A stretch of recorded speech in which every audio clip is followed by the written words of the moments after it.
fear is a child with dyed hair and who likes earrings. Like whatever they say has no bearing. It's so scary in a house that allows no swearing. To see him walking around with his headphones blaring, alone in his own zone, cold and he don't care. He's a problem child, and what bothers him all comes out when he talks about his dad walking out.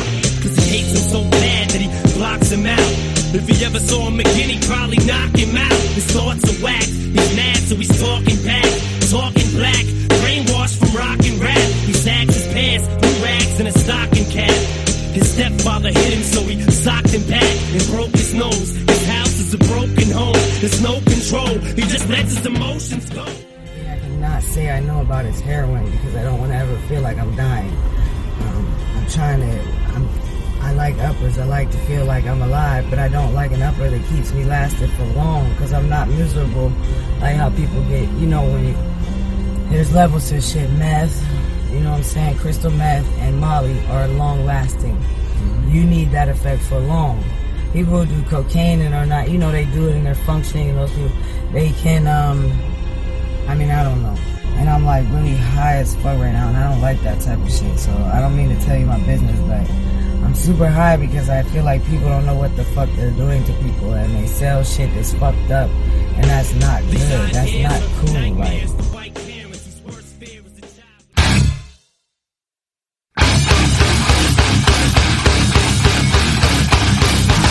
trying to build a prison.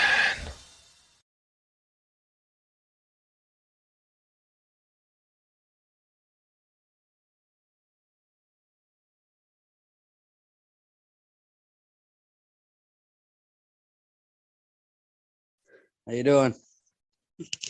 Well, I'm tired, man. Yeah, I woke up up pretty tired too, man. Stayed out Uber until about 2, and then and then my mom was up at 4 something this morning with her puppy. Woke me up. Oh, okay. I fell back asleep maybe around 6. Got about another hour and a half or so. So yeah. You're running on fumes, huh? Then I got to get out here. Well, I'm drinking my favorite drink in the world, which is coffee and a Swiss Miss cocoa pack. Ooh, that sounds a little like I remember hearing that when I was inside. People doing that. That's where it's at, man. Yeah, and I never knew about that prior. Like I said, the creativeness, especially when it came to like, we have to remember the food. You know what I'm saying? Like I know.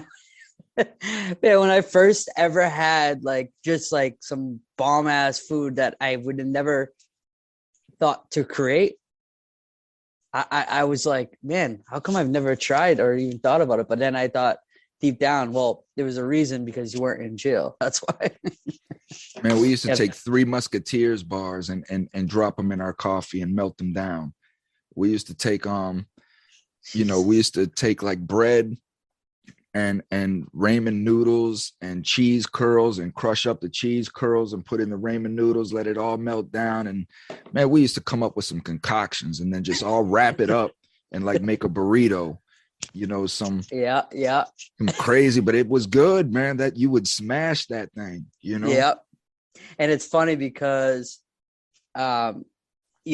when it was time for people to mail up or whatever, you would just see the chaoticness running around.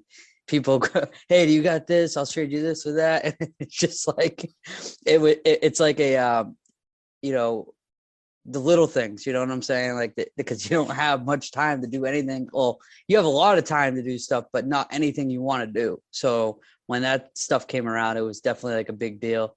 So yeah, I mean, like I said, it, wasn't the greatest thing I went through, but it also, it taught me not to take shit for granted anymore. That was the first time I ever really had anything stripped away. I mean, we talk about all the bad experiences of prison, but prison is still life.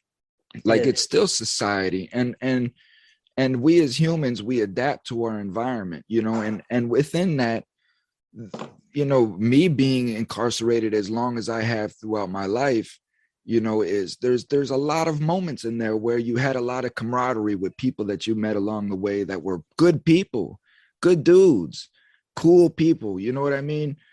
Like just staying up all night fishing. I can remember in JDC, man, as a kid, we would take like little strings out of our sheets and tie them and have these little lines that were 30, 40 feet long. We tie a little weight on the end of it, and we'd have fishing games where somebody would throw a Snickers like out in the middle because the cells were all lined on one wall. You know what I mean? And then the common area was just out there. So somebody would throw a Snickers out there and we'd all be out there just trying to fish, throwing our lines out there, just trying to, we'd be there for 2-3 hours. Just with these makeshift lines, just a bunch of kids trying to get the Snickers bar or whatever, just stuff like that, you know. Keep the mind or something busy. Yeah, man. That's cool. I've never heard of that. It's just, you know, things that you do, you know, in solitary confinement, sending kites. Yep. You know, same thing. You make a little fishing line and, you know, you might send a kite. I'll shoot a kite way down the hall. I'll send it to one cell. He'll catch it. I'll tell him, no, it goes down to 13. He'll send it down to 13. The note may say, man, send me a bomb of coffee. He'll send the coffee back down the hall the same way. You know what I mean? This is just what we do as survival. You know, it's just survival. No matter where we're at, it's always just about surviving and trying to get the things that we need, you know? You know, and it's funny that you say that, because it's like, I was just thinking, like, those little things is what kind of can keep somebody sane a little bit, right? I know it sounds like for some other people to be like, well, that sounds a little crazy, but like, no, like that was like something that would keep somebody's mind that occupied because, and it's not easy to do. You know what I mean? Like those little kite battles, all that stuff is very, very hard to do. So it's like the creativeness adding to it too, right? You know, and that's why I say people that come out of, you know, most, you know, places like for a substantial, like say like you, like even that many years, like they come out super creative. Even if they went in there and they weren't that creative, like it almost puts this, you have to work your mind in so many different ways because you have so many barriers. And I feel like it really brings out the best. Like I said, I've some of the creativeness I've seen in there, I'm shocked still to this day of like that somebody even was able to come up with something like that. But the yeah, artwork, the talent, the artwork, and just the things that are coming out of prison. I mean, there's just so many beautiful things that also come out of prison as well. You know, we're always talking about the horrific things, but I think that going into this episode, you know, that, you know, about rehabilitation and change is it like you say, it was those little things. It was the little things of accomplishment, you know, knowing that it was a win for me and I did that. I accomplished this all on my own. You know what I mean? Like I say, and like you just said, the meticulousness of what I described as trying to get that bomb of coffee.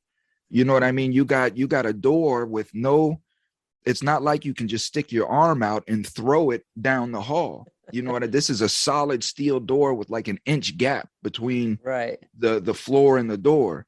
And you got to fold this thing so far and fling it, kind of just slide it on the floor. And sometimes you got to bounce it off the wall. You know what I mean? And get it out there far enough to where a person down the hall can shoot his kite and try to intertwine the lines. And he'll pull. These are the things, it takes hours to do this. This is what I'm trying to get the listener to just to get a shot of coffee. And it's those little things that make you say, I can't wait to get back out to where I can just have a big ass tub of coffee. You know what I'm saying? Like, I'll never do this shit again for a cup of coffee. Look what I got to go through. It's these little things that make us start thinking about the decisions that we've made. Consequences. Yep. You know, actually, and that's in accountability too, you know?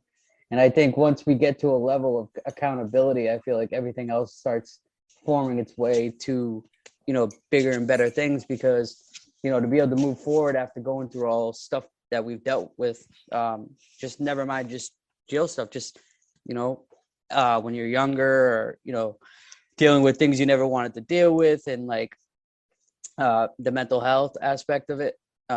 And I think I mentioned a little bit about that I suppressed my mental health and kind of knew it was there, just kind of like lingering on, out there, but never honing in on it.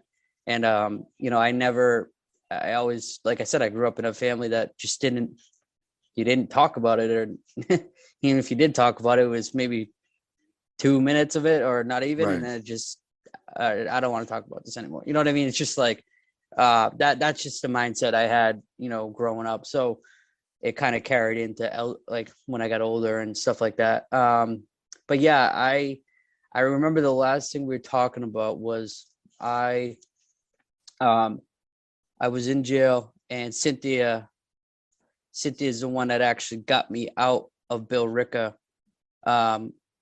And my lawyer couldn't even do it because I had no bail, no nothing. And it was like one of those things where I didn't know when I was going to go home, but it's almost like I was okay, I guess, at a certain distance when I knew like I didn't have bail, right? And I was just living every day like I didn't know how long I was going to be there. So trying to make the best out of whatever I had, in that situation.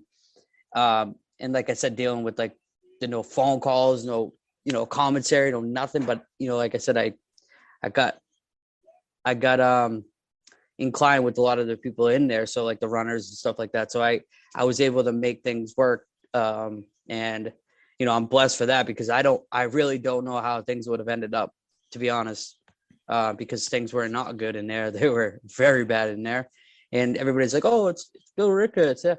But yeah, talk to 9 times out of 10 people that have done like county and then state. They'd rather do state than county because county sucks. Like, no question. And we all can't wait for the state van to come get us, man. Right? By this time, realize that. But see, again, that's the design, partner. Right? This is the design. The jails are so bad because that helps influence the person sitting in jail to plea out or to just get out. He'll do anything at that point just to get out of jail, and you're spot on, man. You're spot on. We can't wait to get out of jail, prison, wherever. And it's crazy because, like I said, like this is my first time, you know what I mean, getting caught up in any kind of this stuff. So like when I say 2020 was wild, like it wasn't just the coronavirus. Like honestly, to be honest, that was the last thing I feared. That was the last, when that was all going on, man, to be honest, I didn't fear that shit. Like the corona. Didn't fear it because I felt like the shit I was going through was worse. You know what I mean? And, just battling every day, just every day to kind of stay alive, I guess, because that's really how it was. Like, the ripping and running and catching cases while I'm doing that on top of dealing with corona. And then you get what I'm getting? Like, yeah. It wasn't just like, it wasn't just a fear of a pandemic that, I was reading a lot into it. Like me and you have already had plenty of conversations about how we feel about certain things and way it gets pushed out. So like, I was able to kind of, even with my craziness, kind of decipher some of the nonsense they were talking about. So, but yeah, when I got caught up and Cynthia got me out, I just remember I just got moved over to a 2-man because they were keeping us with 1 man in that top tier. Yeah. In 1 cell. And for, I forget exactly how many days off the top of my head, but when they shifted us over, all I remember is, going to the doctor is like, oh, you got to fill up or talk to the doctor or something. Right. So when I went out there, I went and talked to the lady and she was like, mad cool. She's like, oh, congrats. Like, I was like, what are you talking about? She's like, oh, I thought I just read something. You're going to be going today. I go, what? They're like, yeah, I'm like, really? And in my head, I'm thinking like, oh, don't be playing like these stupid, because this is not the time for that, right? Right. Don't be playing with my emotions. Yeah, right. So then I'm like, oh, hi, and I go back, and literally as I'm like, walking back, the CEO was like, go pack your shit. And I was like, I didn't even like say anything. I just fucking People don't jet it. understand. People don't understand that feeling right there. That pack your shit. You know what I mean? Go pack your shit. It's that right there is it's an unexplainable feeling. You know what I mean? It really is. It is. And it's almost like you get mixed emotions too on top of that, because now you're like, fuck, I'm going back into the real world again, right? And all those things I was dealing with are now going to come to the forefront. And I'm going into, because like no halfway houses or anything like that were taking people. So I had to go strictly to a sober house that's the only way Cynthia could get me out of there, because there was no other way. And she knew I had to go through all the process again, but that was her only way to get me out. And because what a lot of people got to understand too is when you're getting shit back together, and you're trying to get your life, balanced again, you gotta understand that the only way to do that is to go through the whole process, the CSS, TSS, and CSS is like, it's like it's your clean time to go to the next facility, right? So you could stay there usually at CSS for like 2 weeks, right? And then you go into a TSS, which is a holding, to wait to go into an RP or to like a halfway house. So it's a big process, and it can take a lot of months. change and a lot of transition. Yeah, and the whole point of that too is, a lot of those places want you to have clean time under you, because it's a pointless going in there like 2 weeks clean and thinking that there's got to be much change that can come from you starting into that process. So like I said, it's a big process. And what I did was skip the whole thing and jumped right into the sober living. And at that time I definitely wasn't ready, but like I was trying, and one thing's led to another, and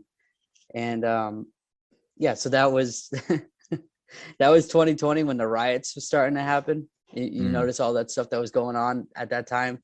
And man, I had the craziest story. So, and even Cynthia laughs to this day, because she definitely pulled a lot of strings and this is kind of the first time I should put like a PSA out there of like, I did this, but I didn't do this. Like, like this happened, but it didn't really happen, if you catch my drift.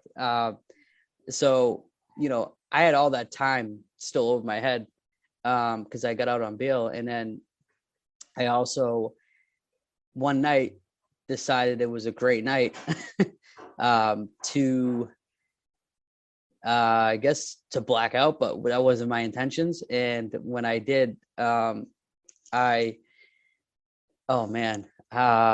it was only like a benzo, and I didn't know it was cut with everything. So that's another thing I want to tell people is that you don't know what the hell you're getting out on the streets. You're grabbing things that you think is what it says, and then you get a Mac Mola, pulled on you. You know what I'm saying? Like you end up. Let's explain that. Let's break that down some, because I think that's very important for people to understand that, especially younger kids that don't understand how pills really are made, right? They just know that they see a pill and they trust a pill, and maybe these kids are thinking that these pills come from a doctor and that they're safe. You know what I mean? But because I really didn't understand, I never took pills. I was never one to take pills. And I was really never addicted to heavy drugs. So this context that you give me, this perception is all new to me. This is why I'm so intrigued, because your experience is through a process that I've never experienced. I've seen it. I've seen people overdosing. I've had cellies come in, when heroin hits the yard and things of that nature. And I've been around it, but I've never had to make decisions or lead a life coming from that. And all of this is so intriguing to me. But going back to the pills, like it took me a while to understand that just because it's in a pill doesn't mean it came from a doctor. You can buy a pill press and you can take this stuff, and I'm going to let you explain that because you're more experienced than I am on how pills can become back into solid form and then given to our children. So when the Perk 30 almost like craze started happening in like 2010, like that was like the really, like I would say like that was like the real takeoff point. So a lot of people, those people were flooded with those, right? So what ended up happening was later on, they were in such demand, right, that people that probably didn't have the real money to really get, you know, from a doctor or wherever they were getting it from, like real stuff. Now they feel, okay, I'm going to get this pill press. I'm going to get, you know, all the additives or whatever, which that's the scary thing is people don't understand that you don't know what that person's putting in. And do you think that person really cares about your well-being? No, it's a money thing. Right. So, you know, your, you know, emotions are taken out of it and it's just strictly business. And, you know, when that person has that mindset, now it's like you're playing with people's lives, and people that are so sick and don't really kind of care, I guess, in a sense. And it's before it got really big that people were taking, man, it's sick to even think about this, but it's like they were cutting it with like benzos or, you know, now fentanyl. And people got to understand that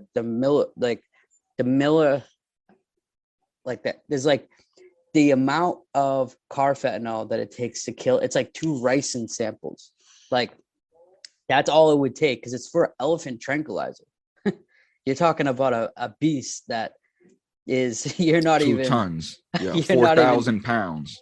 Yeah, you're like a breeze in a wind compared to, you know, an elephant. So you're putting that in a pill, and you're thinking, okay, well, I could put this much in, but you're thinking like a little tiny pill, but then you're putting so in all honesty, you would have to take just a speck of that, not even to even counterbalance anything you're thinking you're trying to do, right? So, but these people are not chemists.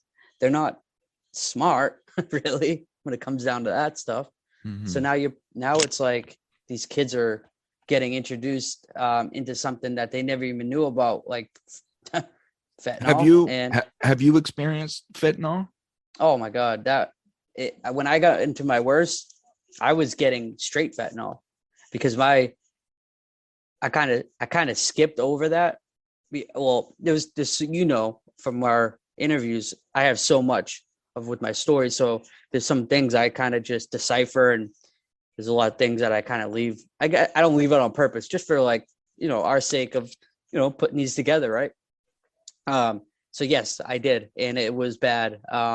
It was to the point where that's all I would get because everything else just didn't do anything. And nowadays, like dope or whatever, you can't find real dope. There's no real. It's very rare, and if you did, you would have to go all the way down to like Mexico to the source or whatever, because now they're not even bringing that stuff up. It's all fentanyl, and it comes from China to Mexico, and then boom, brought right into us.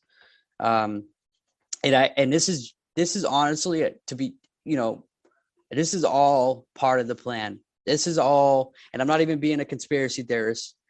Think of this, right?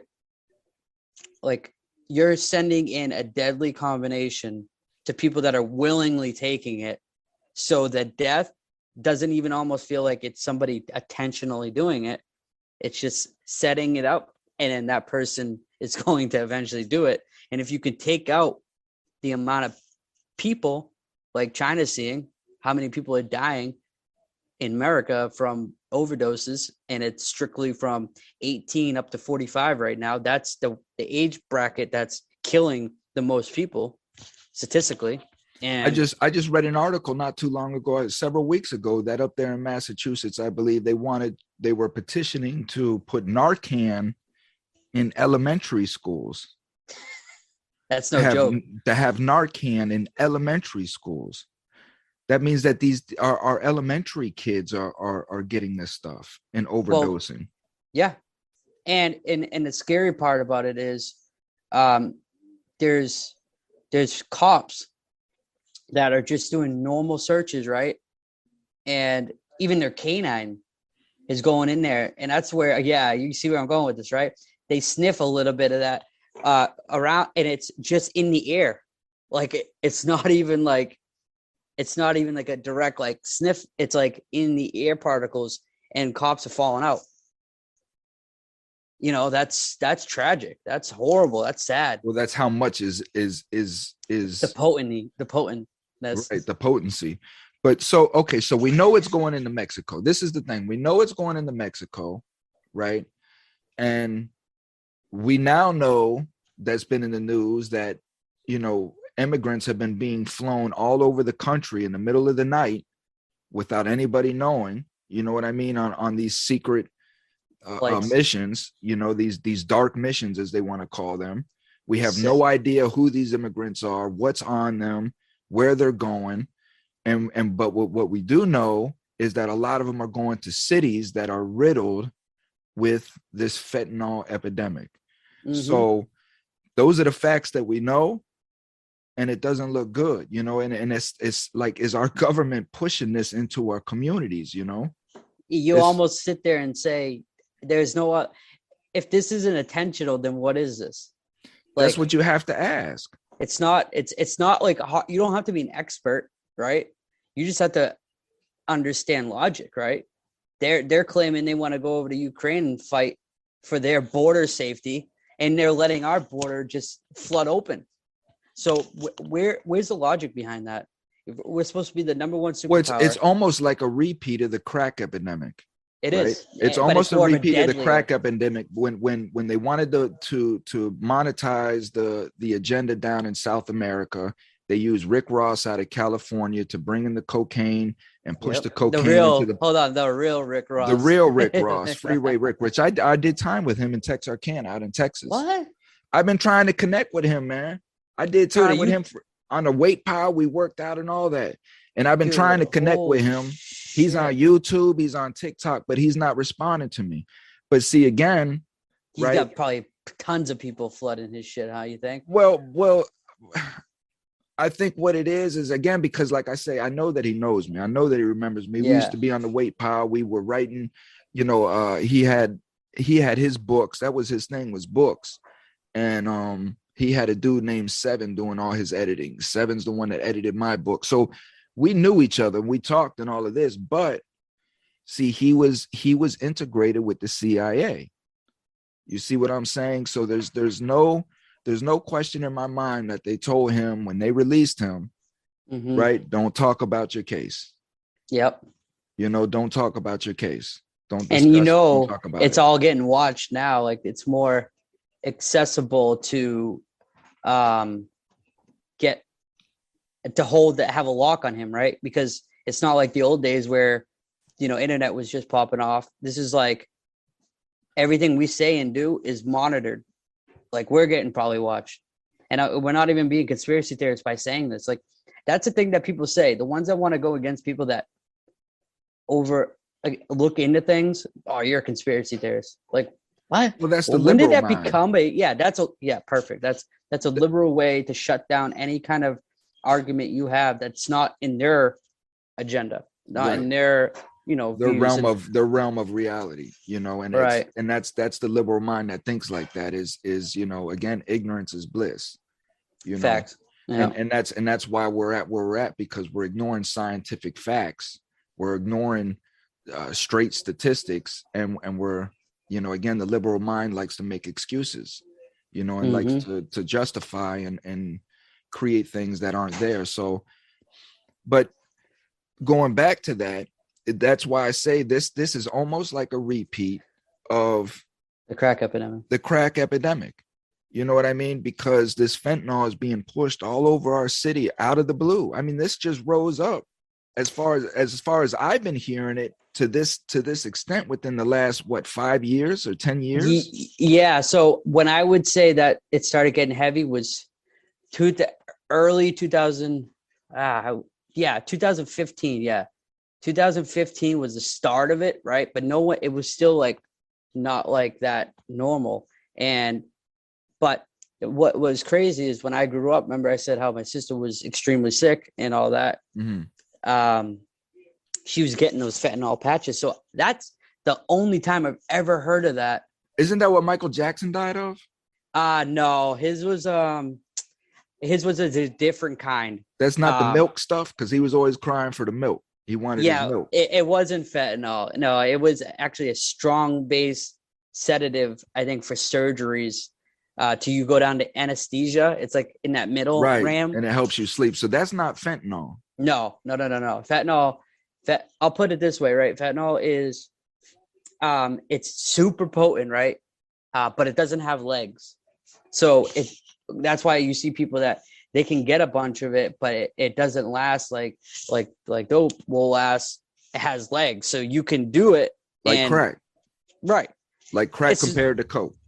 Correct. Yeah. So it's one of those things that it's so potent, but it doesn't have legs. So people do a lot of it, right? But people now don't understand that it's not even like a 50-50 you're running with anymore. Like when you do it, if you're going to die or not, you're literally now the percentages are like 60-40 the opposite way. Like you're more likely to die from this than not. And that's just the cold hard truth. And whether you have a crazy tolerance or not, but obviously if you don't, like, you're and more how do you susceptible. know? How do you know? How do I know if fentanyl is in anything that I'm getting? Well, as soon as you actually won't ever know.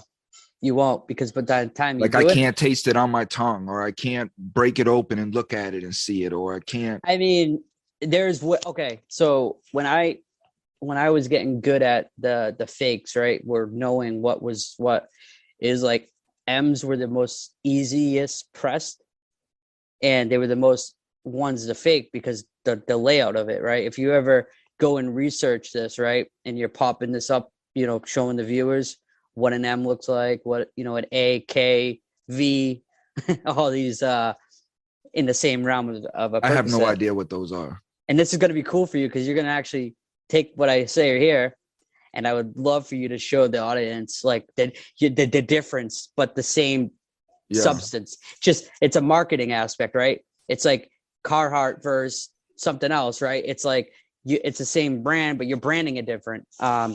And the textures are different a little bit.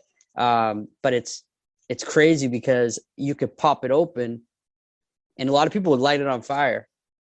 Like they would find a way to take, like if it wasn't melting and just kind of like on fire, and it like you knew it was fake right there. So you could test them, but that's the scheme of things, right? You got to understand that a lot of these people are grabbing thousands and thousands and thousands. So say a guy wants him to test them, right? How easy would it be to just throw a mix of few good ones, or like one straight sack of like 100? Yeah. With real, and then all 700 good, 300 bad, Correct. So those are the odds, people, and those are the way of people getting as much money off of nothing, pretty much, right? So my point was, I always made, I could see them, and I would tell the person, I'm not buying these, and I'm looking through every one that I feel I want to, or we're not doing this.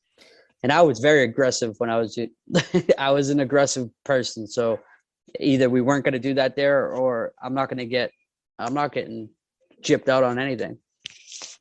See, there was a time where when we were using a cut down from Miami, we would go down to the flea market in Miami, and there was an old dude that would sell like this type of fertilizer, right? Yeah. And we would bring this fertilizer back, and the fertilizer alone, just the fertilizer alone, you could whoop up, and it would look like a cookie, just like a cookie. Really? Right? And it was just straight this fertilizer. And this is what they were using, right, to cook their crack with. And it was sending these people off the hizzy. Like these people were going nuts for it. You know what I mean? It came out white. It came out really wet. You know what I mean? And it was like, I don't know if you bass fish or if you fish, but it was like having that right bait at the right moment where them fish are just jumping on it and they're coming out of the woodworks for it, you know? Right. But the thing of it was they all were complaining of how it was burning in their throat, their nose. Oh, yes. Okay. You know what I mean? So, it was burning the shit out of them, but the high. They were accepting it. They were accepting it because it was what was more important was the high. And I just remember like, that's crazy. You know what I mean? That's crazy. And all I could think about again at that time was myself, was like, you'll never see me. That's why I'll never do that shit. Yeah. You know, so, I mean, you know, but I'm selling it to them. Same shit. Yeah. And it's good that you didn't. And I commend you for that. Oh, I did. Done it.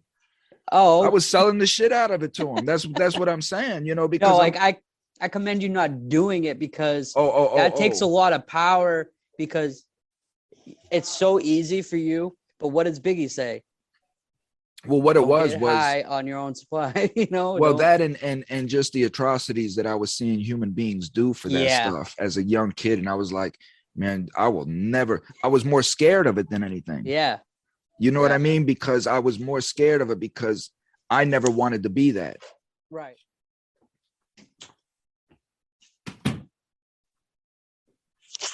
Hey, man, look at that, man. Just came back at the same time. Man, we must be on the same wavelength or something, man. I know, man. I had to rep I got this ill Celtics. Like it's like those warm-up jerseys they got. Yeah. So I saw you a little Tampa Bay, the Cowboys in the back. So I gotta represent a little bit for my boys. Okay, I just saw a video of Larry Bird's son. Yeah, he's filthy, right? Oh man, this kid is nasty. He looks just like his dad too. It's funny because you're seeing now, like getting older, right? That we're seeing these kids, like the guys we watched and grew up idolized. Like LeBron will be in the league when his son comes in the league, which is going to be he already said, right? And I'm saying as a Celtics, they need to draft his son at all costs, because he said he'll leave whatever team he's on and take a lower pay cut, whatever, or he would. You would take LeBron. You would take LeBron to Boston? No. I'm saying for draft picks. Oh, fuck that. I don't want him. I'm saying this is this is a smart move on a business standpoint of get his son, right? He obviously wants his son coming to Lakers. He ain't that's just how it's gonna be, right? And I'm saying let's get as much draft picks out of that as we can. It's smart, right? Like, you know, sign him. And his son's good too, but he ain't gonna be no LeBron, but he's let's be honest, I don't like LeBron, but I respect his gameplay. Do I think he's the greatest all the time? No. MJ's got that. I respect his athletic ability. The dude is a phenom. Oh, I don't respect him as a person. Yeah. but even his gameplay, I mean, it's just his antics on the court and all of that. He's not. He's a bitch, dude. He's not. And I don't mean to say that because he clearly whipped my ass, but like that guy is a fucking crybaby, dude. Like he just cries about everything, and then kicking those fans out. You saw that? Yeah. That but I don't know. I don't know what the fans had said. I really don't know. It wasn't racial, and it wasn't racial. It was because they were making fun of him. That girl. Did you see her leaving? She was like, because she was trolling him. Yeah. He didn't like it, and there was no racial. It's always I can't. I would love for the world one day that if we could find a way to get everybody on the same pigment. Imagine like there was one day that everybody just looked like us, or like we looked like somebody else. Do you know like the amount of things that would change because people would stop looking at the color, which doesn't matter, and things would just be different. and we would respect each other more, I think, because now it's like people use emotions over actual, like, you shouldn't, kids don't see color, right? I like, this is like a perfect example I saw. I just wanted to get this out there real quick since we're talking about LeBron and everything's racialized. It's like these kids don't see color when they come up, and when they're hanging out, like one of my best, friends growing up, was black, and it was like that never ran my mind, like, oh, he's black and I'm white. It never did. I don't see people like that, right? And like, it's like we seem to, every time we get some foot ground on it, right, and things are going good, it's like we got to take 10 steps back. And like, I just wish we just didn't live in a day and age like that. And how much better this world would be if people would just put down their differences on race. That is not the issue. Like, race is not an issue. It doesn't need to be an issue. Well, it's always a touchy, subject. And yeah, racism is taught. It's not something that's ingrained. It's not inherited or anything. It's taught, and that's exactly right. It's taught and ingrained in us as a young child. It's one of the first things that we learn. No matter what color you are, you're being taught about different races, and that stigma is already being put in our mind as a child. But you're right. I mean, we do have to come to that point. But in order to come to that point, we all have to come to an understanding, right? Yep. We all have to come to an understanding and know that we've left a particular race in the dust, and we have to come together and do what we can to help bolster these people back up so everybody is equal. We're not on level playing fields, and it's not fair for us to say, well, let's just forget about everything and let's just be equal now, because we're still way up here. And they're still just now starting to accumulate wealth, where we've been generating wealth and passing it down to our families. They haven't had that opportunity. That's where the gap is. See,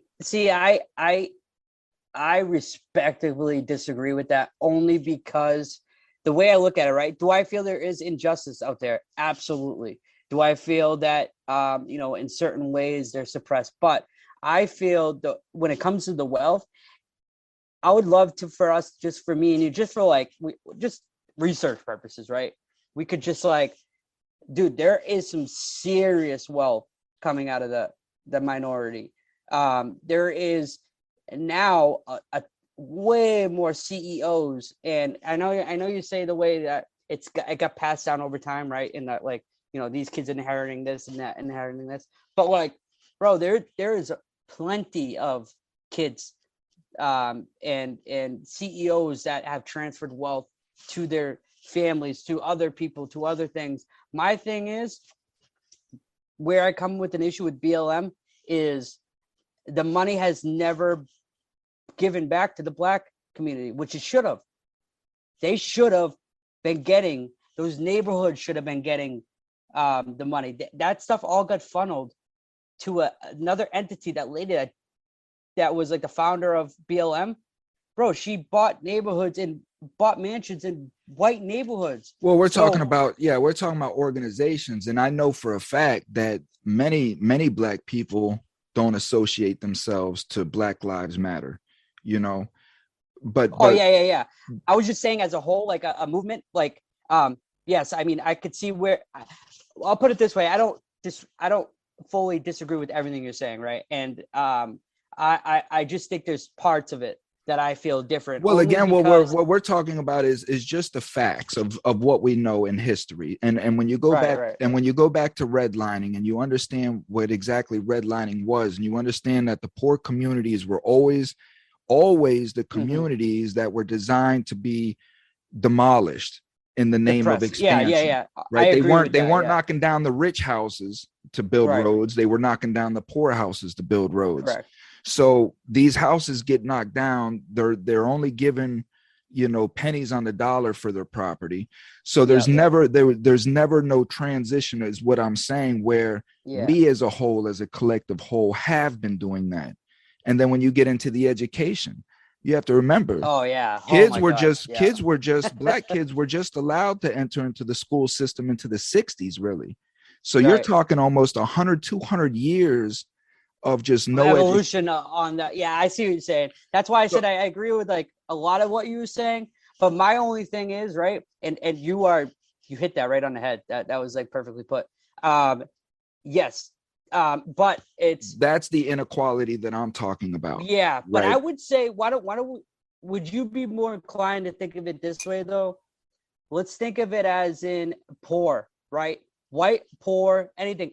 Those are really the people that this is why I say the poor community. Yeah, it just so happens that black and brown are the majority of the poor community, but all of us are involved in this poor community. This is why I say the poor community, because we're a collective whole, you know, and people can look at me, and I've heard this my whole life, is how I squandered my privilege or I squandered my whiteness or I didn't take advantage. But again, all of this is stigmatic bull crap that is put in our heads because I'm white. I have a certain expectation. Even they even let me know that at trial in a federal courtroom. Wait, you know what I mean? That they openly said that like that? That I should have known better. You know what I mean? They didn't have to say anything else. That was it. It's like me telling you, you know what I mean? You run around with nothing but black people and then you get in trouble. And then I look at you and I tell you, Cory, you should have known better, Cory. You know what I mean? And you know exactly what it is that I'm saying. You know what I mean? Wow. And it's that the balls on them. The balls on them to say that, man. This is what they do. They had said that, and then another thing that cued me in was the judge made an emotional statement in the end towards, I think it was my sentencing, which I want to go back through all my transcripts again and start highlighting a lot of stuff. But the judge made a comment. He said, with all that money that you made, you never paid taxes, did you? And it always stuck with me because that was a key that opened the door, you know what I mean, to me really looking at what I was involved in. You know, we're getting into the rehabilitation and the change. And for me, these were the little things during my reflection that just started making me like, what did me paying taxes have to do with anything? You know what I mean? As far as me dealing drugs, I understand what he was saying, but the government was making it known that they were mad at me. They want a piece of it. Yeah, they were mad at you because they wanted the piece. If they're upset that you were making money they didn't get a piece of. And I think this is a lot of the sentencing factor on drug dealers. You know, when people ask, well, why do pedophiles get such little time? Well, pedophiles by majority are upstanding citizens in the community. They have jobs, they pay their taxes. Wow. I never thought of it that way. And they may have like a little mental disability or something or however, but we want to get these people back into society because they generate money. They're worth something in society.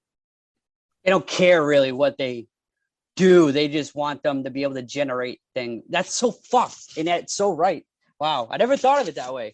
Damn, dude. That's and not only that, but there's programs. They have pedophile programs that they send these people through, and they get like $30,000 per graduate out of this program. But these programs are just like every other program, like RDAP in the federal prison. It's just sending them through at whatever cost to get that money. See, that's what really pisses me off, because they say look at their way of doing it. It's a money grab for people that don't deserve that shit, right? And let's call it how we see it, right?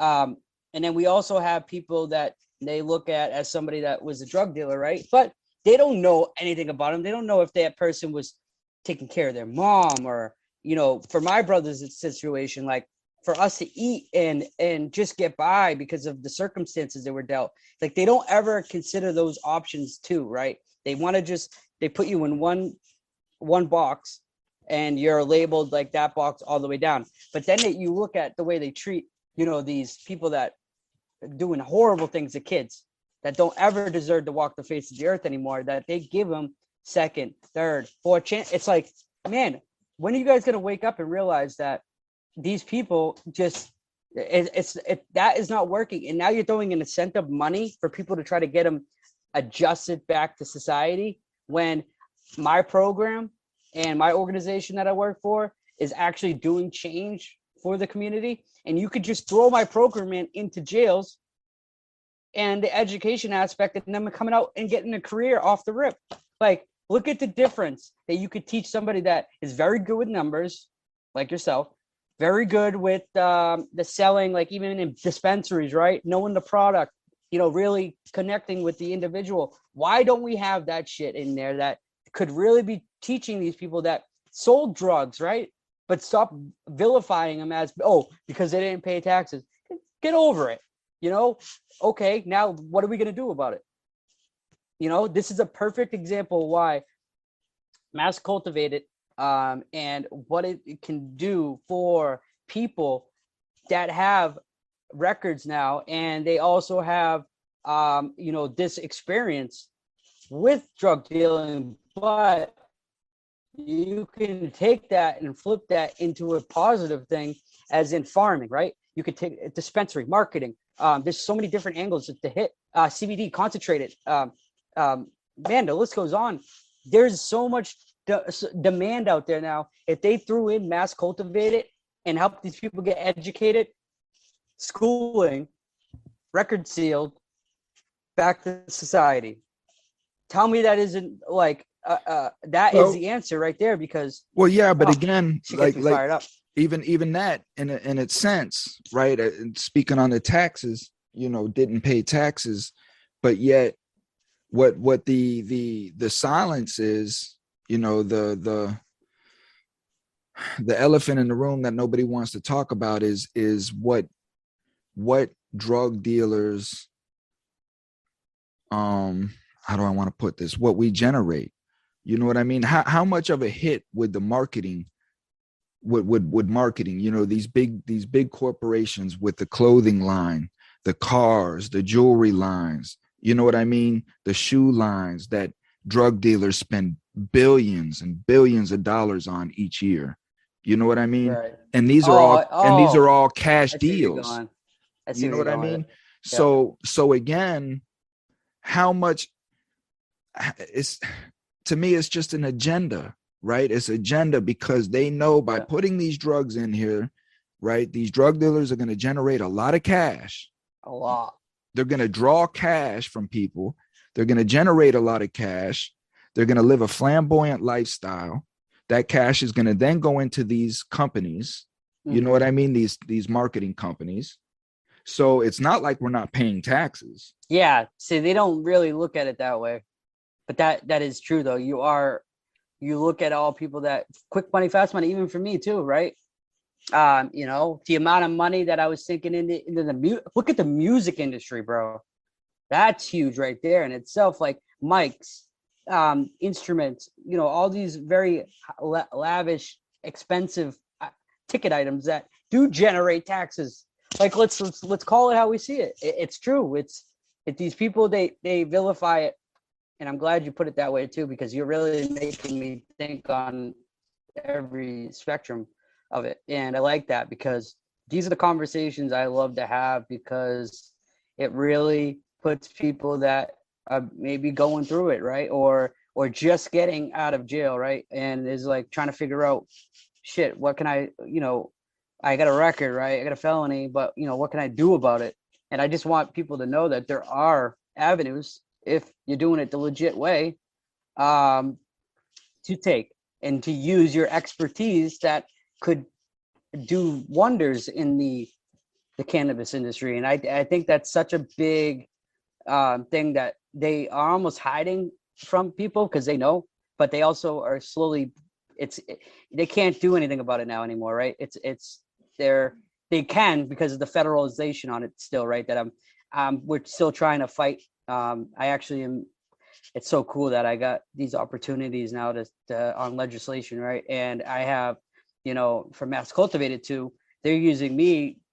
I don't mean it like that, but they're using me as like a person that is going to speak to the federal government to try to take away the hold that they have, right? Because like people think, it's legalized, but you're still paying an arm and a leg for taxes through the federalization of it, because it hasn't got defederalized. That's what we need to get rid of, or if not get rid of, because that's impossible, because they always want their hand in in the mix, and you'll never take the government out of that. So you look at somebody that owns a business in Canada, but then brings it into the United States, the tax break is so different. So if you own a business and you transition it into the United States, you only pay like, well, I wouldn't say only, but you pay like 14-15%, which is still pretty high. But then you take American and you were doing it from America and keeping it in America, you're paying 20 something federalization. So where is the logic behind that? So it's harder for people to start dispensaries, right? You got to throw a lot of money at it first for it to even stick, and then you have to build on it, and then you hope the federal government doesn't fuck you. And because they were doing that in the beginning, they were legitimately robbing fucking dispensaries, and to an extent of when they would know when they had a good amount of money kind of in there at the moment when to hit. So tell me that isn't pre-planned, messed up way of robbing something of that it's legalized, but it's not. Like, we got to stop playing this game.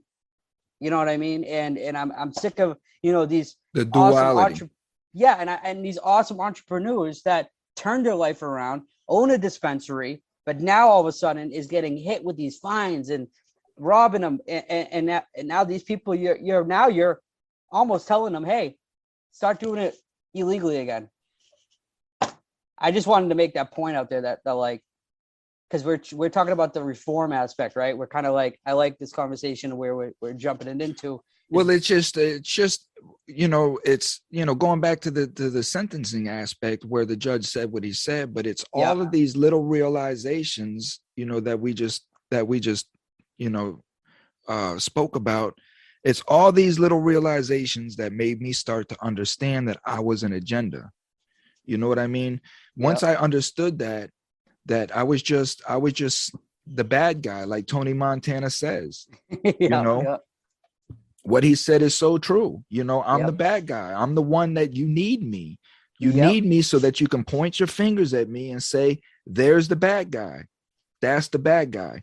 And then because of him, he's the reason why we have to create this law. He's the reason why we have to do this in our communities, So once I understood that, then, like always in every aspect of my life, I wanted to take that away from them. You know what I mean? So they couldn't use that against me anymore. Right. So you can't say I'm a bad guy anymore because I'm not selling drugs and I'm not a manipulator and I'm not stealing. You know what I mean? And I'm kind now. And I'm generating positive things and I'm doing good things. So what do you have to say about me now?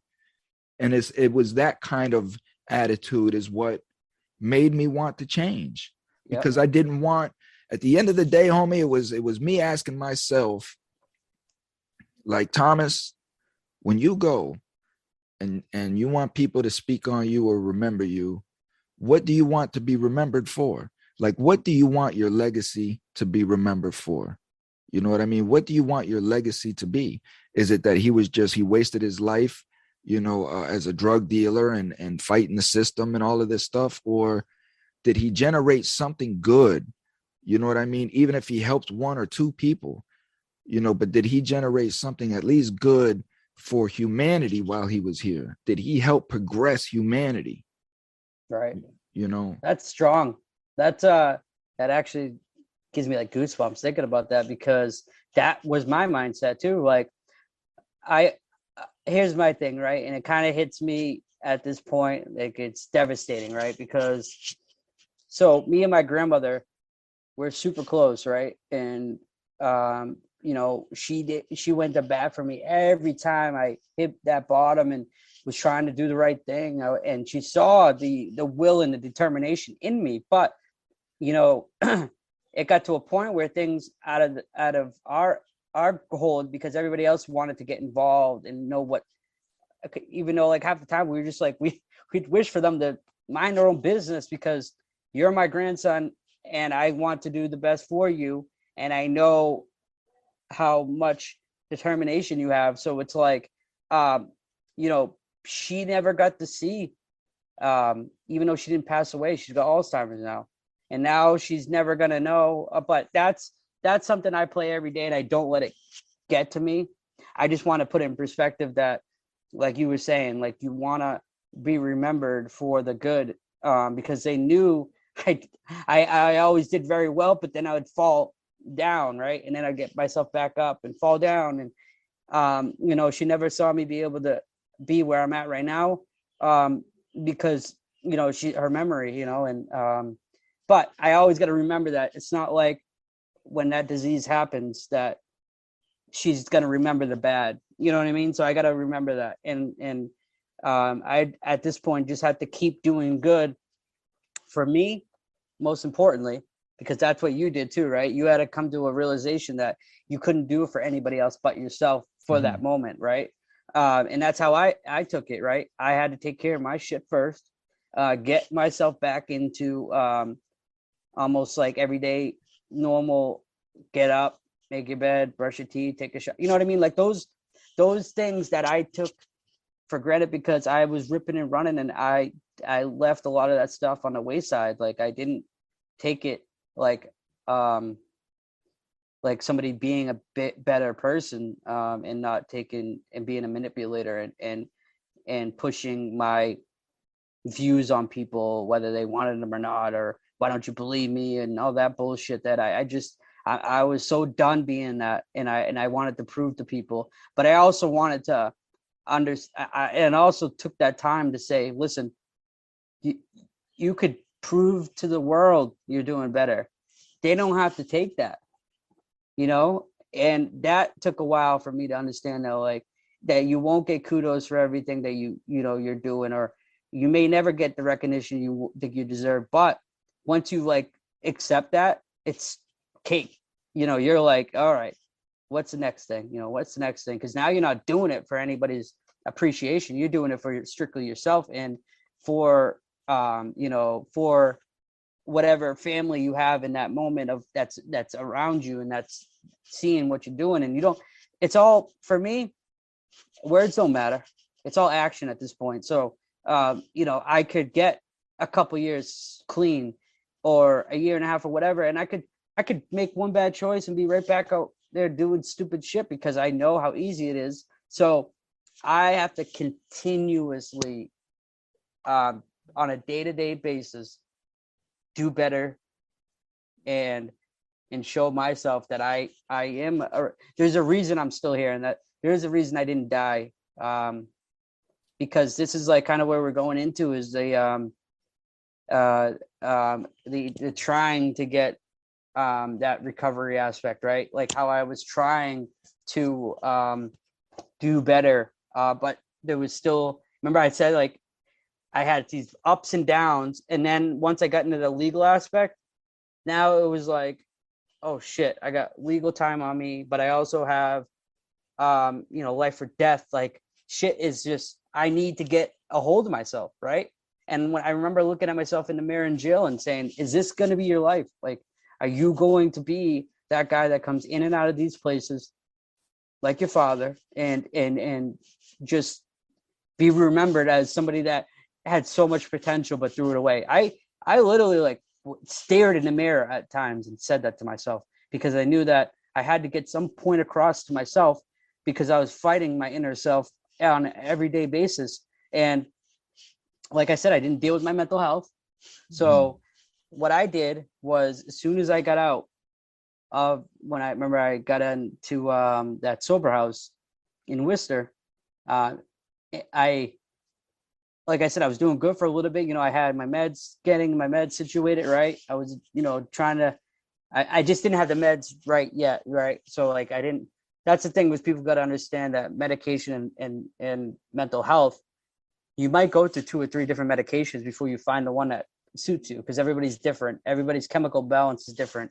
And it's all about the dosing. You might feel like shit for a little bit, but then it starts to even out. So people get impatient before the almost the miracle, I guess, right?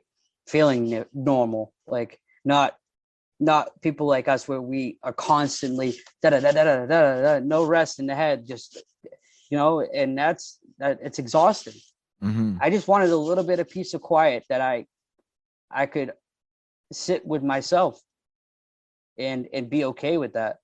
And once it's like I was slowly trying to get to that point, right? I was taking those steps now, right? I wasn't lying about it now. Like I'm actually trying, right? But I'm also coming in and I'm stumbling here and there, right? And that's about the lessons you have to learn, that you're not going to get anybody that says they're going to get recovery from an addict to that expectation.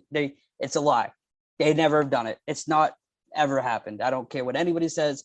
No one's ever got it on their first shot. And so when I was in that sober house, that the time that Cynthia, got me out, and I was that night, man, I will never forget. Well, I forgot most of the night, but what ended up happening, after this night is when everything starts, clicking. But Jesus, I had one hurrah before, right? And like I said, I blacked out that night. I had a benzo that we got into the mix of the different aspects of cutting it, and people were doing shit like that. But so I definitely got a benzo that was, it had to have fentanyl, a couple different additives in there, right? Because the way that it hit me, and then the way that I went out, but my body kept on going. Your body's on autopilot. And I remember is kind of going in and out of it a little bit, but then I also remember then it was straight blackness, and then I would somewhat come out of the fog a little bit, and then I would be back, and then I would come out. It's like, It was messed up, man. And what ended up happening was, PSA, like I said, I'm not admitting to any guilt on anything. This is just what I think happened, quote unquote. So the day of the big protests that ended up happening in Worcester, for some reason, I broke into a car that, and I don't steal like that, the way that I was doing that, the stuff that I was doing is wasn't me, right? But your body's on autopilot. You think you're invincible, right? Right. But you look like probably a maniac while you're doing it, but you think you look Sure. great. So James Bond or somebody. Dude, if they could put that theme music in, I used to play it in my head as I was doing stupid shit like that, man. Yeah. Oh man. So I apparently got a bulletproof vest. I had smoke bombs, flashbangs. It was empty. It looked almost like AK-47 bullet, how big the casing was. But I don't remember all that while it was going on, right? So apparently, I guess somebody said they spotted me at one point, but they weren't sure if it was me. But I was down Main South with a little bike, even for me. So I must have stole a little girl's bike. And I had 2 duffel bags of this stuff and a bulletproof vest on at 2 in the morning, bro. Where'd you get the vest from? From that car. It was the National Guard that was fighting the riots. Yeah. Yeah, Oh, did you know it was their car or no? But I don't know. I don't know why I did it. Yeah, it probably attracted you in some kind of way. I think I just went into the car and just stumbled upon it. I'll be honest, right? Like I said, this is not admitting to guilt. I think this happened. I'm not sure. So you're going down the road on a little girl's bike with 2 duffel bags and a bulletproof vest, huh? The imagery that if somebody stumbled during a national riot, a riot that the cops are how did I? Kyle Rittenhouse style. How do I go down and not even get spotted by a cop on a little girl's bike with a bulletproof vest and 2 duffel bags? If I had an arrow pointing right here, that's what the amazing part was, that I must have been in Massachusetts, nonetheless. Yeah. bro, like with the Boston Marathon bombers and all this stuff. And here right, you go like, on a little bike with 2 duffel bags and a bulletproof vest. On bail. On bail, high as a fucking kite. Bro, you know what good old calls me? That's our taxpayer, our taxes at hard work. Well, I tell you. I was just protecting with sir. Cynthia calls me AK-47. She kept on she was pissed, but she was laughing because like what ended up happening was I get to the sober house, right? And apparently I leave one bag down there, and then upstairs is an open bag with shit everywhere, and then I'm halfway on the bed with just my head on the edge of the fucking bed. And my 2 roommates come in and like, bro, what the fuck did you just do last night? I go, first off, where am I and what happened last night? And I go, they are literally in disbelief. They were just staring at me like, what did you get into? Because I don't even know I did all that, right? And all the stuff is starting to like now open up, right? And the lady that owned the place next door to us, she saw the bike and the stuff up there. Now it's like, okay, I'm not just, these guys maybe might, take the rap or not take the rap, but like not say anything, right? But also now she knows. So now she's telling the other guy that runs the sober house. So now I'm on bail, bro. This is a federal fucking offense if I get caught with this shit, right? So I won't say anything, instructions that were given to me by certain people, but what was suggested was I get all that shit and fucking run somewhere and just dump it, right? Get that shit away from this house. Mm-hmm. And I did that, quote unquote. I did that. And yeah, Cynthia was just on the phone ripping me a new one.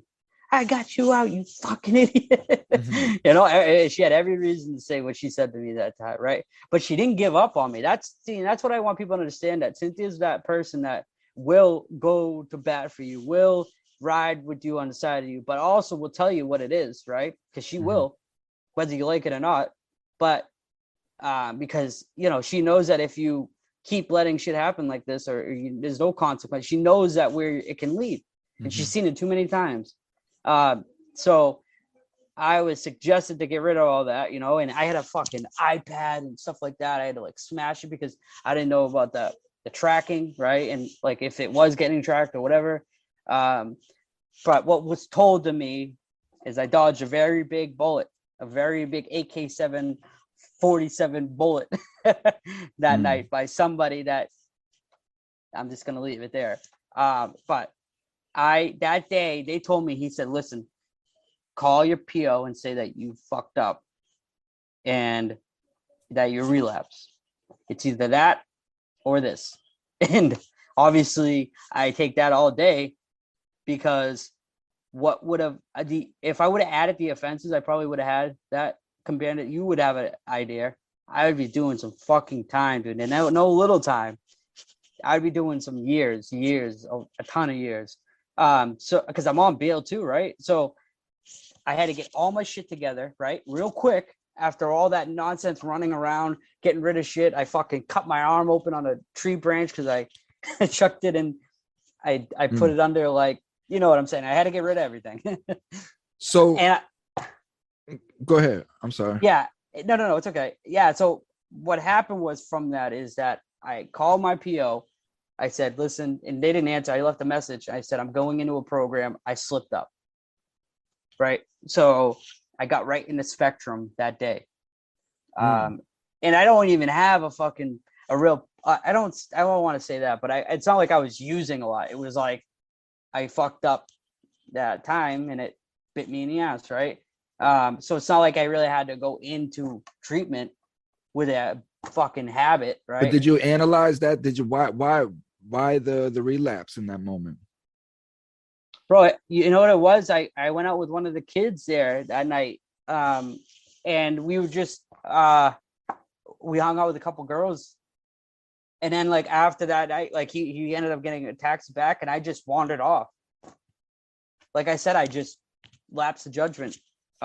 Still wasn't ready, right? Because remember, I skipped the whole process and I jumped. Well, that's to what a I'm sober trying to house. find out now, because this is what we're talking about, is the change. So what was it? What was it that clicked for you? What was it? What moment was it? You know what I mean? That you understand now that you'll never go back to this. So I knew that I had to do it the right way. Like I had to go through all the process. So when I told myself prior, like, oh, I think I'll be all right if I just keep staying on the right path, and even though I just skipped the whole big process to go into the sober house, I'll be all right. But then it clicked on me when I did fuck up, and I said, damn, that you wonder why people say you have to go through the process again, because you can't shortcut your recovery. You can't. It doesn't work. And I knew that, but I also thought I was strong enough that I could do that, right? Which is bullshit. So that's what clicked to me. But what was amazing, right, is the clarity behind everything, because now I don't even know if I'm going to have the fucking feds coming and looking for me now, right? I don't know. And then I also have bail. I don't even know if I have a warrant out for my arrest now, because I fucking I'm supposed to stay at that sober house, right? So now I have all this shit looming. But what I did was said, it is what it is. I'm where I'm supposed to be right now. That's it. Just in that moment, I said, the safest place for me is in this place, and I'm just going to take it day by day.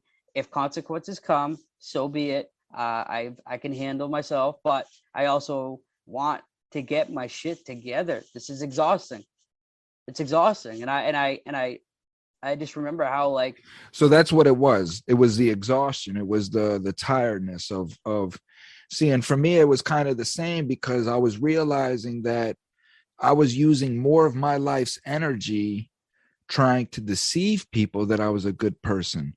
And the more people that I was meeting was more of the deception, more of the lies. And I'd have to remember, well, I told this guy this, and I told this guy this, you know what I mean? And it was just, instead of just being you know what I mean? And when that came, so it was just the exhaustion of years upon years upon years of this chaos, you know?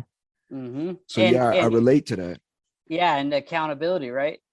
Like once you like take all of that into account, and then like accountability is like, okay, I did this, right? So granted, do I remember any of it? No, but it doesn't mean I didn't do it, you know? So I have to understand that there are consequences. There was a lapse of judgment in me using that benzo that led to this. So I did do that. Whether my actions weren't on purpose, they still happened. So I really started taking accountability. I wouldn't say for the first time, but for like a real accountability, right?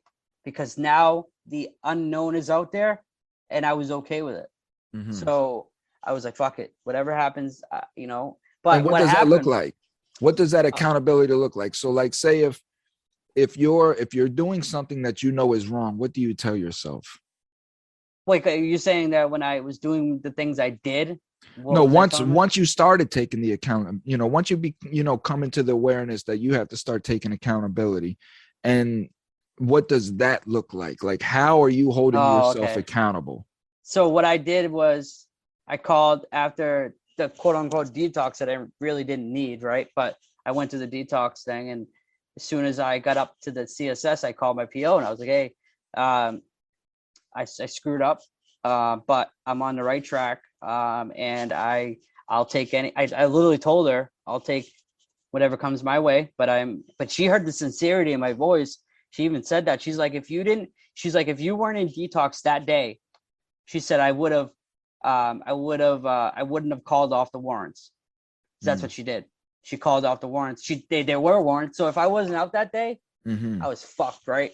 So I'm glad that I took accountability, jumped right into a program, and did it the right way. And it wasn't necessarily just because the law, right? Because I've done it before where the law was coming at me, and I went on the run for 3 weeks. You know what I mean? So like, it was just the tiredness, like you said. Yeah, I was just like, this is So enough. where did that lead to? Where did that decision lead to now? That led to me actually being able to be okay with myself and what happened, and now actually taking the time to focus on myself and do some writing and, you know, really dig out these things that are going on, and why do I keep relapsing? There is an issue. There's something there that is keeping me from staying on a long time period of sobriety, right? So I figured it out. I figured it out, is the mental health aspect. The chemical imbalance or whatever was going on, and just stuff I'd never accepted and suppressed my whole life, like shit that, you know, all that. I'm 30 years old at that time, right? That is just built up 30 years of mental health. Right? That's a long time to suppress shit. And I talked to a psychiatrist and I talked to a counselor, which I've never really done any of those, right? So, and then I started getting on the right medication, and that was the turning point, right? That was, you know, all right. So I took the foundation, right? And now I'm in a place that's, you're around other like-minded people, you're doing the right thing. That's the most important thing to start with, right? Because if you don't have a foundation, you can't build off of that, right? It's like trying to build on sand or something, right? So that's why mental health is your foundation, right? Everybody wants to say like other things, right? But if you really break it down, you can't take care of you. And if you can't take care of you, you can't take care of others. So you have to be able to get that straight. And, you know, so once I did that, right, I was in Spectrum and I got a psychiatrist. I got my medication straight. Now I'm crushing it, right? Now I'm like, you know, I'm feeling like normal. And I've never felt this like kind of at ease balance in my life. You know what I'm saying? And once I got that, I was like, holy shit, like this is what I've been waiting to do. And you know, Cynthia was the one that for years, since 2015, she's been telling me to get on medication because she saw the burst of anger and the burst of unbalancedness. But you can't tell somebody, go get that, right? She tried, and I thought, oh, I don't want to be on another medication, right? Like that was my thing. Like I didn't want to be on anything that didn't make me feel like me, but that's really what I needed, right? But I fought it for so long, and look where it got me. Are you still on the medication now? Yeah. Yep. But I've been on a balanced, same medication since, same dose all the way through.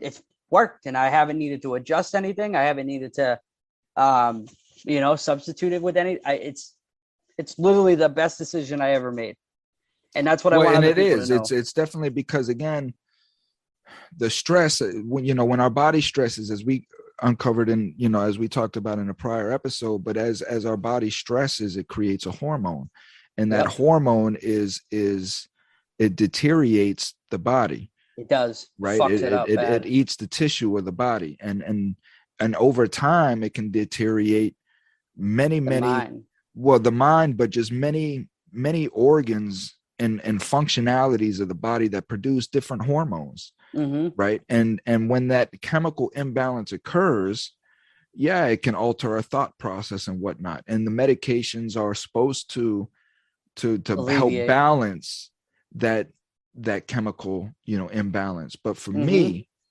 I want to get to a point to where I can control all of that. Right. You know what I mean? And that's the thing with my aid, because they had me on Zoloft, they had me on Prozac, all of this stuff. And that stuff was driving me nuts, mostly because I couldn't think. I love my brain and I love my thought process, and that stuff just kind of zombified me. And I didn't want to go through life just numb. Right. You know what I mean? And so it got like all psychotropic drugs. There was just an alteration that I didn't like. You know what I mean? And for me, I don't take medication for me, but I've learned about my chemical imbalance. I've researched, I've learned, I've studied about myself on how to know the signs of if I'm slipping into depression, if I'm doing these things. And so it's not, again, I say this for the listener, it's just knowing what's best for you and what you need. Right. Because people do need medication to help get them that balance. And then over time, once that balance is established, maybe you can pull off that medication to see, you know what I mean? If that chemical imbalance, or, you know, it's just constantly testing yourself so that we're not dependent on anything. You know what I mean? Because at the end, mental health is about controlling your mind. Well, you make a good point. That is my end goal, right? Is to get off of these, right? And know how to handle, because I say I did more or less this to be safe, right? To almost keep me from myself, right? And to learn how to free think. Just to slow your fucking ass down. Yeah, I just needed a halt, like a fucking, I needed somebody just to grab me and hold me down for a little bit, get my shit together, right? And then slowly start working on getting off medication that, because what I'm doing is actually training my mind, right? Is I'm actually taking my thoughts, learning how to process them, right? And then learning how to let it go, right? Instead of like getting a thought, dwelling on it over and over and over and over, breaking it down to the most craziest way possible. But then like, I realized over time that I was doing that, right? Now I was able to do that, but I had to just balance my brain a little bit. And then I can just slowly taper off that. So it's not something I want to say, oh, I want to be on this forever. That's what people gotta, well, okay, I gotta say for myself and for what I've seen and what you mentioned too, is to not to be dependent on something, right? So it's possible. Look at like meditation, what that does to a human brain in that moment, right? If you put a brain to somebody that's in deep meditation compared to a person that's just me and you talking right now, different, way different. Because so there are tools. So that's the whole point. Like you said, I want to be able to take that time to be able to just do that myself, right? And but I'm training myself right now, right? Because I'm not staying on. I make goals now, and I try to stick to them. The best advice I got, homie, that really kind of put the icing on the cake for me was just recently, you know, and that came from a therapist who asks, I work best off questions, right? You will pull the prime out of me by asking me deep analytical questions, because that's how my mind works. Right. And when this lady asked me, she's like, Thomas, why do you feel the need to respond to everything? You know what I mean? I never thought about that. I never even realized that I did that. I never realized that I was so quick to just respond to every situation. Yeah. You know what I mean? And I had to think about that. Why do I do that? You know, and we talked about that for a minute, but then she told me, she said, this is what I want you to do. She said, no matter what you encounter through your day, no matter what it is, right? Just stop, wait 10 seconds and ask yourself, why am I doing this? Why am I doing this? Whatever it is, just pause and ask yourself, so you can just have a thought as to why am I doing this? So even when I go into what you were talking about, like this deep analytical stuff where I'm just over analyzing the crap out of stuff, when I catch myself doing that, I'll stop. Why am I doing this? Is it really this important for this much detail, or is it fine the way that it is for what has to be done? So it's just stopping, right? And dog, I'll tell you, man, listen, man, when I started training my brain like that, again, because I have a puppy, right? And I'm big on the animal kingdom and the animal world. Yep. And I like to compare, like we talked about earlier, you know, my interactions to the animal world, because these are animal instincts. And it's almost like a dog, right? You got a dog who will get locked on to something. And the dog's thought process is gone, all except for what it's locked on to, you know, and it's almost like you gotta, hey, Yeah, you got to snap him. You snap the dog and you'll see the dog break its focus on what it was. Wow. And he'll start looking around. And it's almost like how our thought is. We get tunnel vision on stuff and everything else gets on dissipates. Yeah. You know what I mean? It's like hey, what are you doing? The blinders get on and nothing matters over here. And that changed everything for me because now it's, hey, snap out of it. What are you doing? Why are you doing this? You know? And it's so true. Same with a person's response. If somebody responds to something that I don't like and I become emotional to, instead of just reacting, it's, why am I reacting this way? Why am I emotional? What did he say or she say that caused emotion? Is it true? You know what I mean? If I got emotional, there has to be some truth. So it's analyzing this in my brain before I respond. And it changed everything. That's what I've been doing too, man. And I think that's why I think that I think Cynthia saw the way I speak and she saw the way you speak. And she's the one who advised me to talk to you, right? So I think she knew a little bit of something right there, right? Because she knows like our deep level of talk,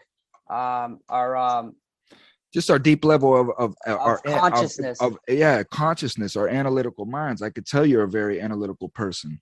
And a lot of addicts are very analytical people because, again, you don't know. And I've never been an addict on that again, but I've dealt with them.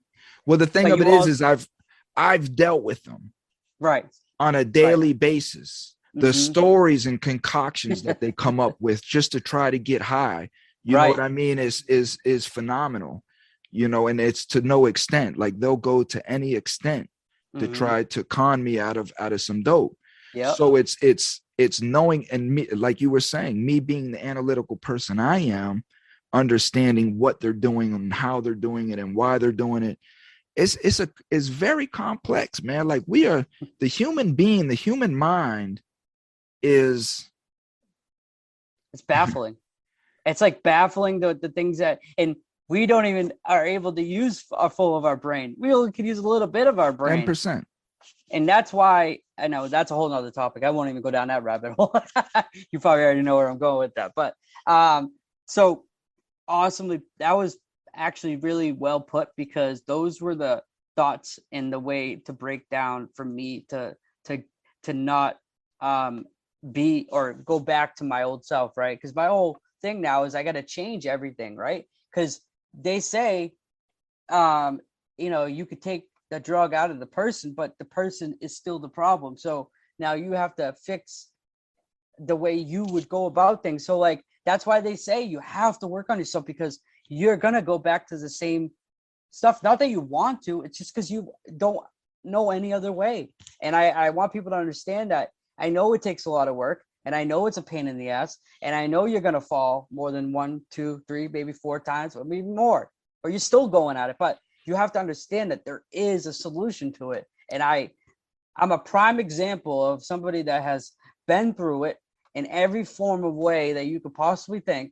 Had the good, the bad, the ugly. And I made a road now because I took the time to work on myself and understand how I tick, like what makes me tick. And once you do that and you find out like what really drives you in these, and like you said, pause. That is the biggest thing you can do, because it's like you saying, hey, that person says, hey, fuck you. You go, what? Like before you, or I'm saying, are you going, fuck you, like back? Or it's just, that's a form of way of instead of reacting, pausing. you're just asking like, oh, okay, fuck why, me. why fuck me? Like, fuck what did me, I do? okay. Yeah, okay. Like and you don't have it. to react every time in a you crazy aspect. But let's wrap this up and do this. Okay. Right. So first step, we're gonna do some steps, right? Okay. First step, and we'll use one word, right? Step 1 of change. What is the first step of change? One word. What comes to mind? I have like a million on my head, but for change, I would have to say understanding. So the reason I say that is because I didn't really know who I was, right? So how am I supposed to change something I don't really know who I am, or what's my identity? That was the biggest decipher on myself of like, what am I doing with my life? Mm-hmm. Mm-hmm. You know, like, where do we start? I like that. Mine would be honesty. Mine would be the first step would be honesty, but it's, you know, it's the same concept, you know, it's understanding what you're doing. And I think both of that is rooted in the pain of what's going on around you in your life, to make you question these things. Why am I doing this to myself? You know, and then that's where the honesty is going to come in. So honesty, understanding, first step of change, you know. Second step. What's Second number step, 2? I would have to say I put it into one word. I would have to say actions, because we could say things, right? We can project things, but are we really doing it? You know what I mean? Like, are we actually really doing it? Because like I said earlier, actions speak louder than words. Like, I'm done saying and being the person I was prior. What would you say? Want, you know, the want to change, you know, the want to do better, you know, the want to know something different, the want to just want, you know, the craving for change in your life, you know, as you just described. You know, it's so true. Yeah. It's the knowledge of knowing who you are and what you are, you know, the honesty of admitting that this is you, and then the want to do something different, the want for change. That's well said, man. And I think once you're already seen, and people don't realize that, they think it's like all these steps, right? It's really not, because how I break it down is you have to make a couple key action things, right? But everything else is just starts coming to play throughout your whole mission of changing, right? Because I'm still working on myself, because, you know, I can't say all these steps get to a certain level, but it's a different for everybody, right? So it's how you start reading yourself of, like, you know, once you're doing something and the impact you're making, right? Because for us, we didn't even know we were making a big impact, but it helped us. So like, that's how I look at it, right? I look at it like, well, what are you doing with yourself? What kind of change are you making? And it's like, you know, who can I bring? Like, that was my thing too, is like, who like-minded individuals on my side, right? So, because your environment is key to keeping all those things together. So, you know, all it takes is that one person, right, to infiltrate your little strong. Well, that goes into number 3 for me. Exactly. Okay. what you're getting into. So environment. So yeah, the third for you is definitely environment. And for me is my word would be eliminate. You know, and like those people, like, or the all negatives. Yes. Eliminate. Okay. Once you've been honest with yourself, right, and you're wanting to change, then for me the next step is to start eliminating the things in your life that causes you strife, no matter what it is, what it is, because at this point it's about self-preservation. You can't be a good parent if you know you're having this chaotic thing going on inside of you. You can't be a good spouse. You can't be a good mother, daughter. You can't be none of these things. Yeah. So you have to eliminate everything that is causing strife and negativity in your life, no matter what it is. And that may be to where everything is eliminated in your life, and you may be in a closet by yourself. But if you're content there, if you're comfortable there and you have clarity of self, that is what's important, because you can build everything from there, from the ground up. Right. You see what I'm saying? On a solid foundation too. On a solid foundation. for me, that was one of the things, the key things about prison was it helped me eliminate chains that were tied to me that was very hard for me to break because of emotions and connection and want of trying to establish or rebuild, and they were all dead weights. Mm-hmm. So prison allowed that for me because it showed me that these people didn't care about me. They abandoned me. They didn't care. So it was easy for me to eliminate that. Right. It's much harder out here in society when these people are in your face, smiling at you. You know that this person behind your back is...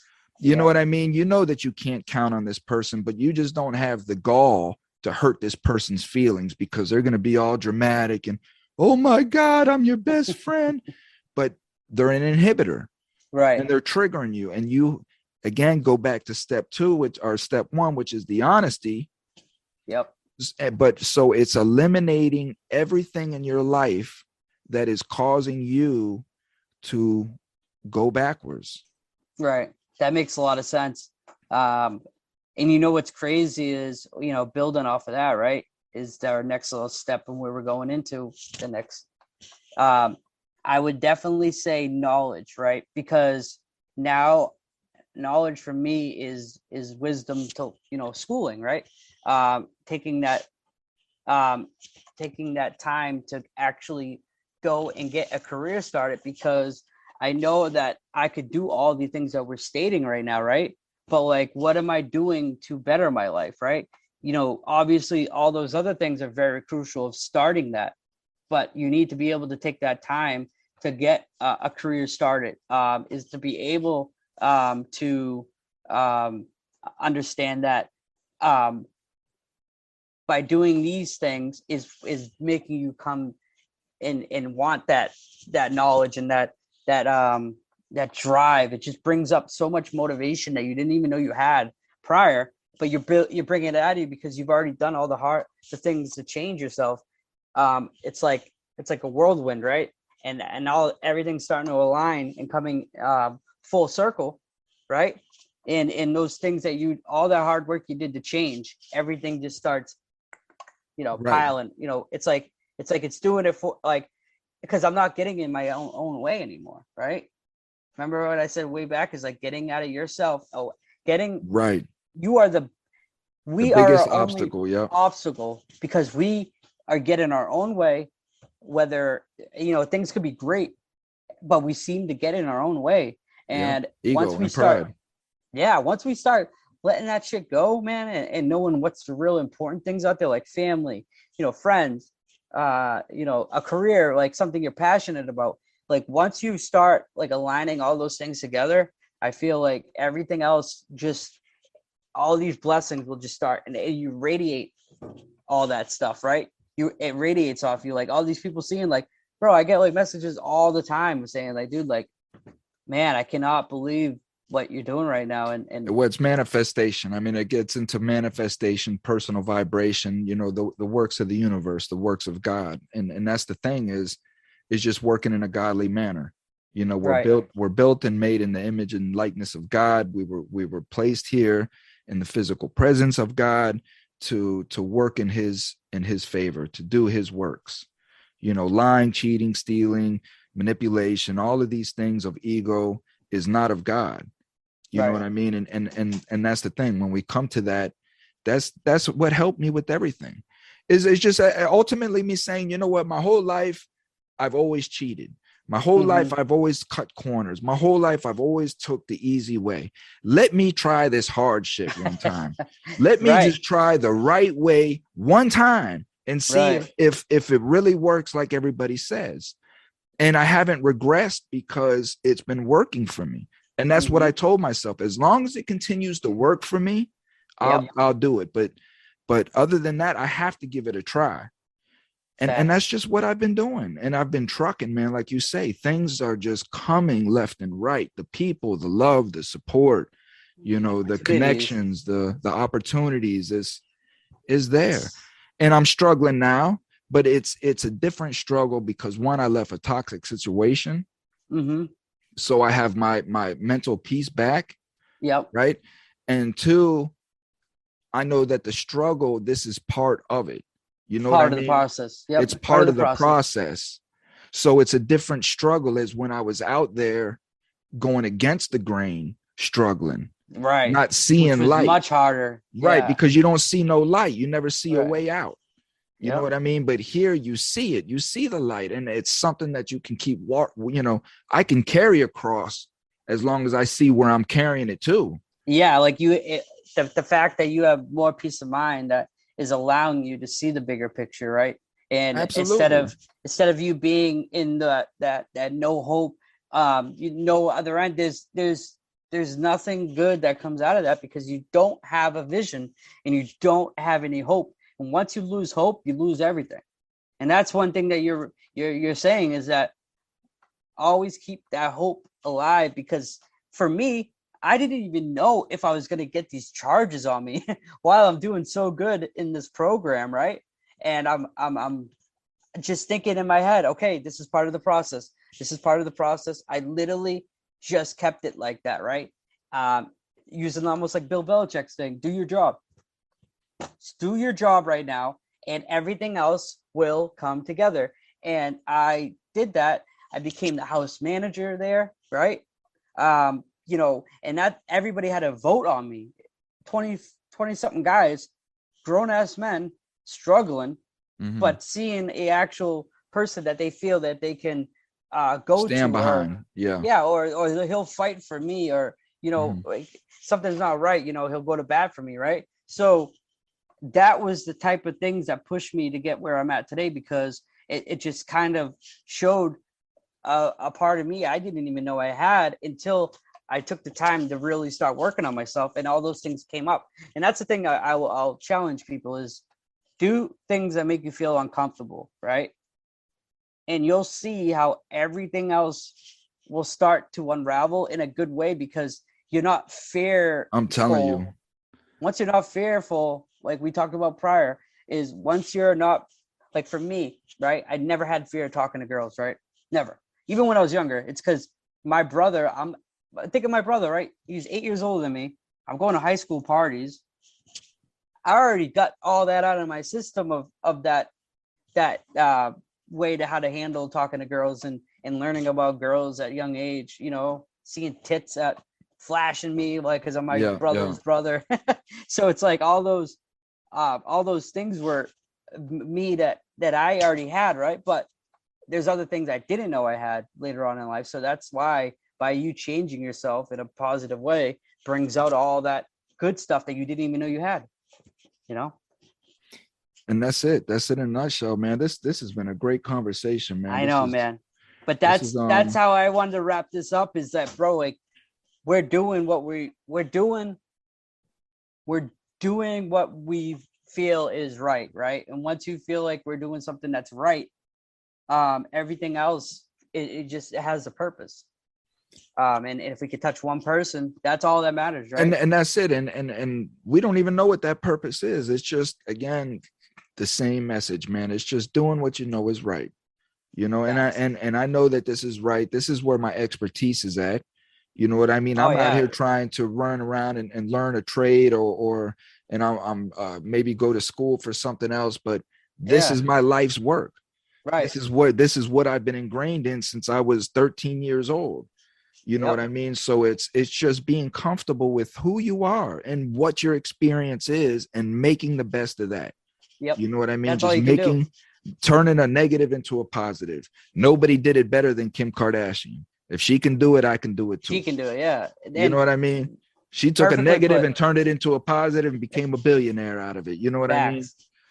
That was really more the mother, but I know, and her father being the lawyer of OJ and all that. But anyways, when we're wrapping this up, but this is perfect, right? And I would love, because we both got these connections that we have that the other person, like I said, like the schooling, talking at schools and these colleges that Ryan, the guy that from Mass Cultivated, wants me to do, and you're the perfect person to roll with me on those, right? And even with your acting things, like, I'm super intrigued, dude. You have no idea how intrigued. Well, that's what I wanted to get into when you were saying about step out of your comfort zone. I mean, that's exactly it. Like, dude, I'm getting ready, and next week next weekend, I'm going to be on the stage in front of hundreds of people. You know what I mean? Doing a professional performance for a theater. This is their grand opening. This is this theater's first performance. So there's a lot of pressure. There's a lot of expectations.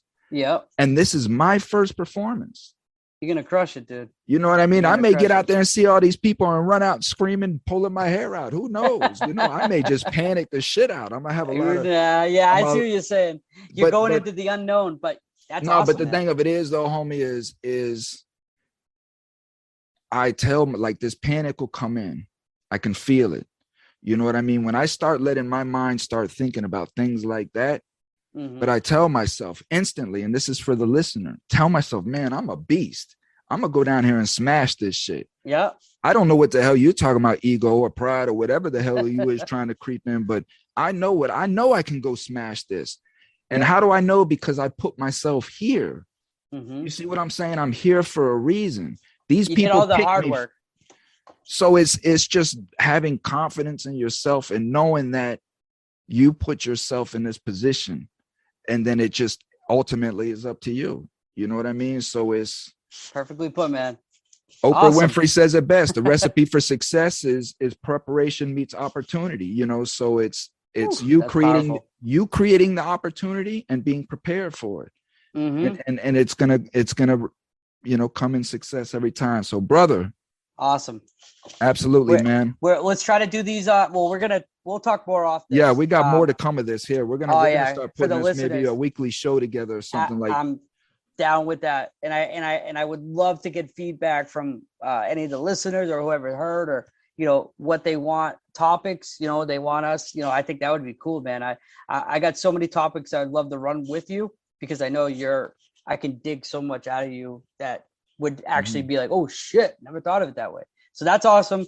I thank you so much for giving me this opportunity for this platform to really do what I love to do and no question. And do I love having you on, man, because again, this is again, you gave me a whole different perspective, and my listeners, because my listeners is always, you know, talking, they're just hearing about from my perspective. Right. You know, but to have somebody on that can give it from your side, your perspective, and what you've went through mentally, the struggles, you know, it can reach a lot of listeners. So I appreciate that. And thank you for sharing, being open and honest and sharing about some of these depravities in your life. These things aren't easy to talk about. You know, they're embarrassing, they're stigmatic, they're, you know, so I appreciate you sharing that with my listeners as well. So absolutely, man. And we'll be in touch. Stay tuned, everybody. This is gonna be a big thing. Me and him are gonna really start making some headwind. Later. Peace. We love you. Take care. Be your best self.